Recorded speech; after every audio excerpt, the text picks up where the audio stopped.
Movie की शुरुआत में हमें एक फिल्म स्टूडियो दिखाया जाता है जहां पॉलिना नाम की महिला अपने को एक्टर के साथ एक्टिंग कर रही होती है। फिर उसका सीन शूट हो जाने के बाद उसकी बेटी नीना वहां आकर पॉलिना से पूरा स्टूडियो देखने की इच्छा जाहिर करती है, जिस पर पॉलिना उसे बताती है कि ये पूरा फिल्म स्टूडियो तुम्हारे दादा दादी यानी कि मेरे माता पिता का था जो अब मेरा है और आगे जाकर ये तुम्हारा होगा।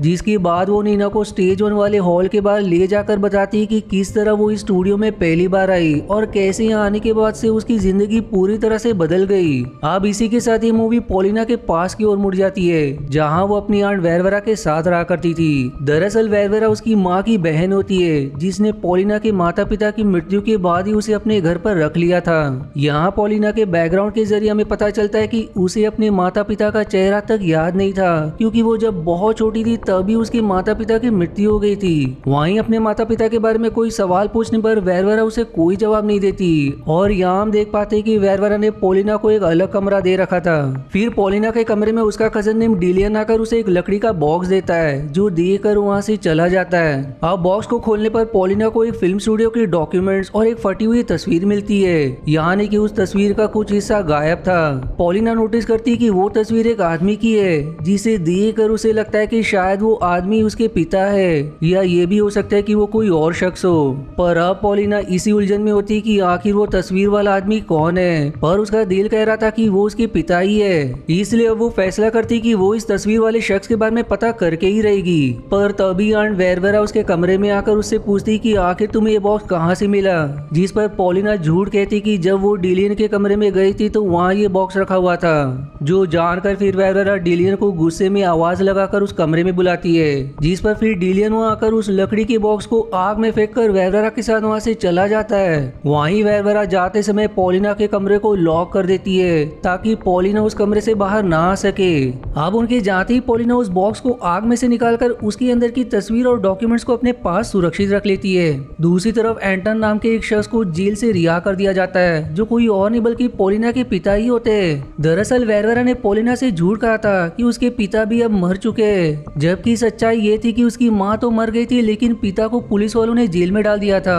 अब उन्हें किस अपराध के लिए जेल में डाला गया था ये हमें आगे पता चलेगा।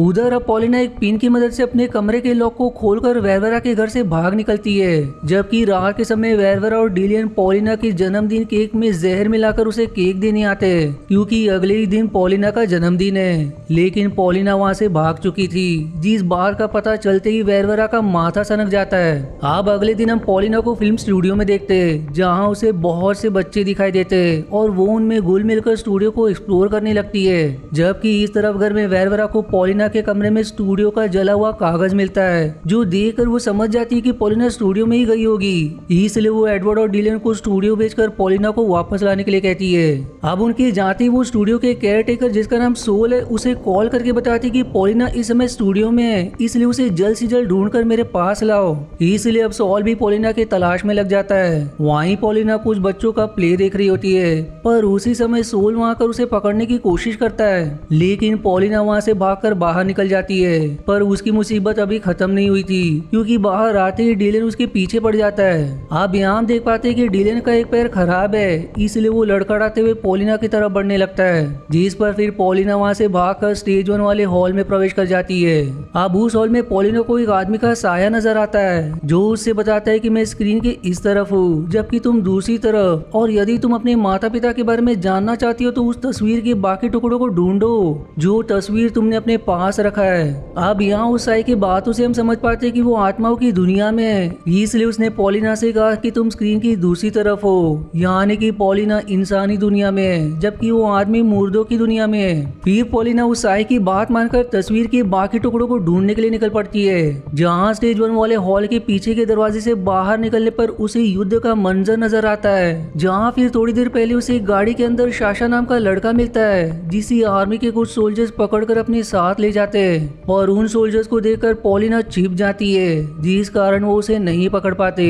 तब पॉलिना को शाशा की गाड़ी से तस्वीर का दूसरा टुकड़ा मिलता है जिसमें वो अपने बचपन की तस्वीर देखती है, जिसका मतलब ये है कि उसका शक सही था क्योंकि उस तस्वीर में दिख रहे आदमी उसके पिता ही है। लेकिन अब भी वो तस्वीर पूरी नहीं हुई थी, यानी कि पॉलिना को और टुकड़े ढूंढने की जरूरत है। इसलिए वो शाशा को उन सोल्जर्स की कैद से आजाद करवा कर सवाल करती है कि आखिर तुम्हें ये तस्वीर कहाँ से मिली, जिस पर शाशा साशा बताता है कि उसे क्लियोपात्रा ने तस्वीर का एक टुकड़ा दिया था। अब इसके बाद वो दोनों क्लियोपात्रा की तलाश में निकल जाते हैं, जहाँ थोड़ा आगे जाने पर वो दोनों अलग हो जाते हैं। यहाँ पॉलिना खुद को वापस से स्टूडियो वाले एरिया में पाती है, जहाँ डीलन अब भी उसका पीछा कर रहा था। तब पॉलिना उससे बचने के लिए स्टेज 3 वाले हॉल में चली जाती है, जहाँ जाते ही अंदर का नजारा एकदम से बदल जाता है और अब वो खुद को बच्चों के म्यूजिक क्लास में पाती है। पॉलिना नोटिस करती है कि ये वही बच्चे जिन्हें उसने स्टूडियो में एक प्ले के दौरान देखा था और तभी उन बच्चों की म्यूजिक टीचर कुछ बच्चों को अच्छा म्यूजिक ना बजा पाने के कारण उन्हें जेल में डालकर क्लियो नाम के लड़के से पियानो बजाने को कहती है, जिस पर वो बहुत अच्छा म्यूजिक बजाता है, जो सुनकर फिर सोल उस कमरे में आ जाता है। और अब हम देखते हैं कि वो इस समय प्रिंसिपल के कैरेक्टर में जो म्यूजिक टीचर को डांट लगाते हुए कहता है कि तुम इतने सालों से बच्चों को म्यूजिक सिखा रही हो, पर अब जाकर एक बच्चे ने अच्छा म्यूजिक बजाया है, जिसका मतलब ये है कि तुम सभी बच्चों पर ध्यान नहीं दे रही हो। जो ऐसा कहकर वो उस म्यूजिक टीचर को जेल में डाल देता है। इस पर अब सभी बच्चे रोते हुए क्लासरूम से बाहर चले जाते हैं। तब पॉलिना क्लियो से उस तस्वीर के टुकड़े के बारे में बताकर उससे पूछती है कि क्या तुम ही क्लियोपात्रा हो, जिस पर क्लियो हाँ में जवाब देता है। वो कहता है कि तस्वीर का बाकी टुकड़ा बूम बूम के पास है। और फिर सीन शिफ्ट होकर वैवरा के घर की तरफ मुड़ जाती है, जहाँ एंटन आकर वैवरा से कहता है कि मुझे अपनी बेटी से मिलना है, जिस पर वैवरा जवाब देती कि पॉलिना यहाँ से भाग चुकी है। अब ये सुनकर एंटन एडवर्ड के चेहरे पर जोरदार मुक्का मारकर अपनी बेटी के बारे में पूछता है, जिस पर एडवर्ड बताता है कि वो इस समय स्टूडियो में है। जो जानकर अब एंटन एडवर्ड की कार लेकर स्टूडियो की तरफ निकल पड़ता है। वहीं इस तरफ क्लियो पॉलिना को इवेनिका नाम की लड़की के पास ले जाता है, जहाँ इवेनिका बताती है कि उसने तस्वीर के टुकड़ों को ग्लोयर को दिया है, जो एक हट्टा कट्टा आदमी है। फिर वो तीनों ग्लोइड से उस तस्वीर के टुकड़े को मांगते हैं, पर ग्लोइड जो बोल नहीं सकता था वो इशारे से इवेनिका को लड़ने की चुनौती देता है, जिसका मतलब ये है कि यदि इवेनिका उसे बॉक्सिंग में हरा देती तो वो उसे तस्वीर का तीसरा टुकड़ा दे देगा। इसलिए अब इवेनिका ग्लोइड से लड़ती है, जहाँ पहले तो वो उस पर भारी पड़ रही थी, लेकिन कुछ ही देर में ग्लोइड उस पर भारी पड़ने लगता है, जहाँ वो इवेनिका के साथ साथ अब पॉलिना को भी ऊपर उठा लेता है। पर वो उन्हें नीचे पटक पाता उससे पहले ही वहाँ साशा आकर उन दोनों को बचा लेता है।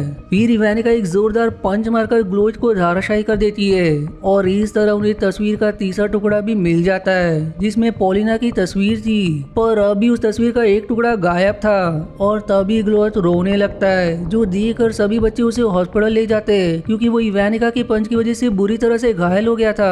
अब हॉस्पिटल में ग्लोइड इशारे से बताता है कि वो वाइकिंग्स के जमाने से, जहाँ वो एक राजकुमारी से प्यार करता था, और क्योंकि अब वो इस जमाने में आ गया इसलिए वो राजकुमारी की याद में रो रहा है। जिस पर अब सभी बच्चे उसे वापस से वाइकिंग वाले जमाने में भेजने का वादा करते हैं। अब आगे जाने पर उन सभी को एक लड़की मिलती है जो वाइकिंग के जमाने से थी। वो ग्लोइड से बताती है कि हमें एक पोशन चाहिए, क्योंकि राजा को उसकी नई रानी ने जहर दे दिया है, क्योंकि नई रानी नहीं चाहती कि राजकुमारी और ग्लोइड शादी करे।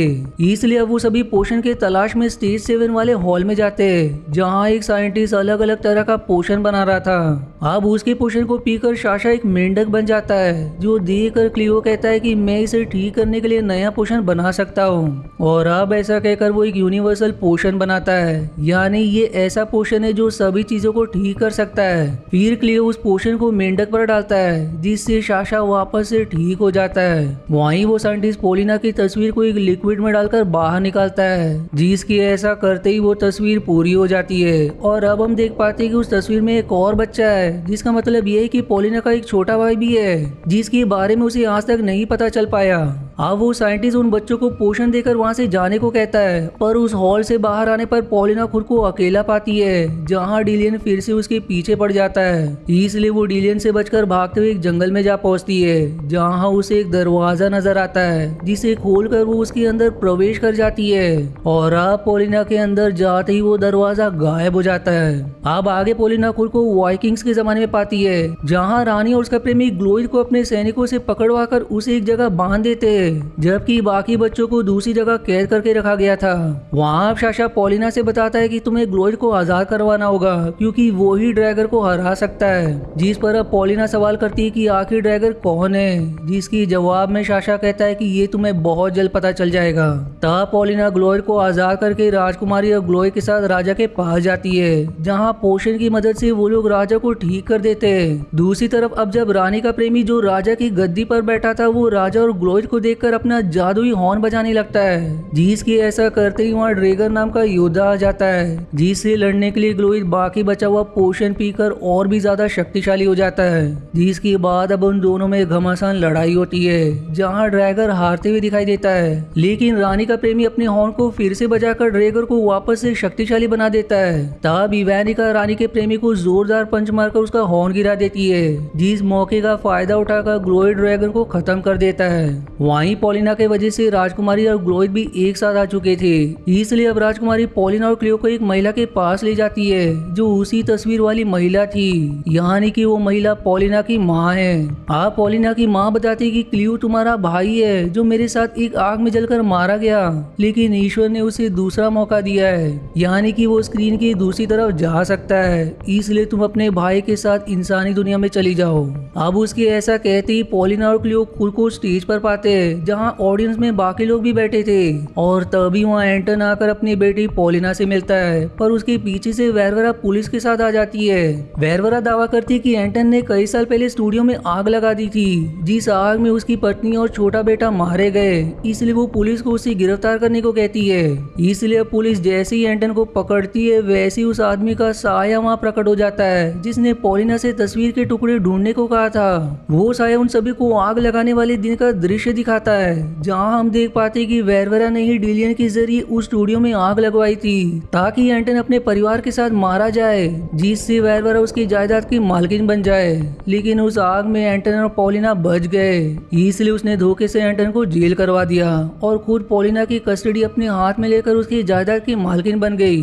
अब ये सच देखकर पुलिस वाले वेरवरा उसके साथियों को पकड़ने लगते हैं, पर वो सभी वहाँ से भाग निकलते हैं। जबकि इस तरह पॉलिना अपने पिता से कहती कि हम क्लियो को अपने साथ रखेंगे, जिस पर एंटन मान जाता है। दूसरी तरफ हम वेरवरा, एडवर्ड और डिलन को स्टेज 1 वाले हॉल में देखते हैं, जहाँ उनके सामने पॉलिना का जहर वाला जन्मदिन केक रखा था, जिसे वो तीनों बिना कुछ सोचे ही खा लेते, जिसके साथ ये सीन यही कट हो जाती है। अब मूवी के आखिरी सीन में हम पॉलिना को उसकी बेटी नीना के साथ देखते हैं, जहाँ क्लियो भी होता है, जो अब काफी बड़ा हो चुका है। जिसके बाद नीना भी भागते हुए स्टेज 1 वाले हॉल में चली जाती है, जिसके साथ ये एडवेंचरस मूवी यहीं समाप्त हो जाती है। अब ये मूवी देखकर आपके मन में कई सवाल हो सकते हैं कि आखिर वो साया कौन था जिसने पॉलिना को तस्वीर के टुकड़े ढूंढने को कहा। तो इसका जवाब ये है कि वो एक ऐसी आत्मा थी जिसे एंजल्स ने पॉलिना की मदद के लिए भेजा था, ताकि वो अपने भाई को मुर्दों की दुनिया से इंसानी दुनिया में ला सके। वहीं दूसरा सवाल ये कि आखिर डिलियन ने पॉलिना को बॉक्स क्यों दिया। तो इसका जवाब ये है कि डिलियन को अच्छी तरह से पता था कि उसकी माँ पॉलिना के जन्मदिन वाले दिन उसे जहर वाला केक देकर मारने वाली है, इसीलिए वो पॉलिना को उसके पिता की तस्वीर दिखाना चाहता था। अब आई होप आपको इस मूवी की एक्सप्लेनेशन समझ आ गई है, और अगर हाँ तो प्लीज अगर आपको वीडियो जरा भी पसंद आती है तो एक छोटी सी विनती है कि वीडियो को लाइक और कमेंट जरूर करें, इससे मुझे बहुत मदद मिलती है। मिलते हैं अगले एंटरटेनिंग वीडियोस में, तब तक के लिए धन्यवाद दोस्तों। आशा है आपको मेरी एक्सप्लेनेशन पसंद आई। यदि हाँ तो प्लीज वीडियो को लाइक करना और चैनल को सब्सक्राइब करके सपोर्ट करना ना भूलें। मिलते हैं अगले एक्सप्लेनेशन वीडियो में, तब तक के लिए धन्यवाद दोस्तों।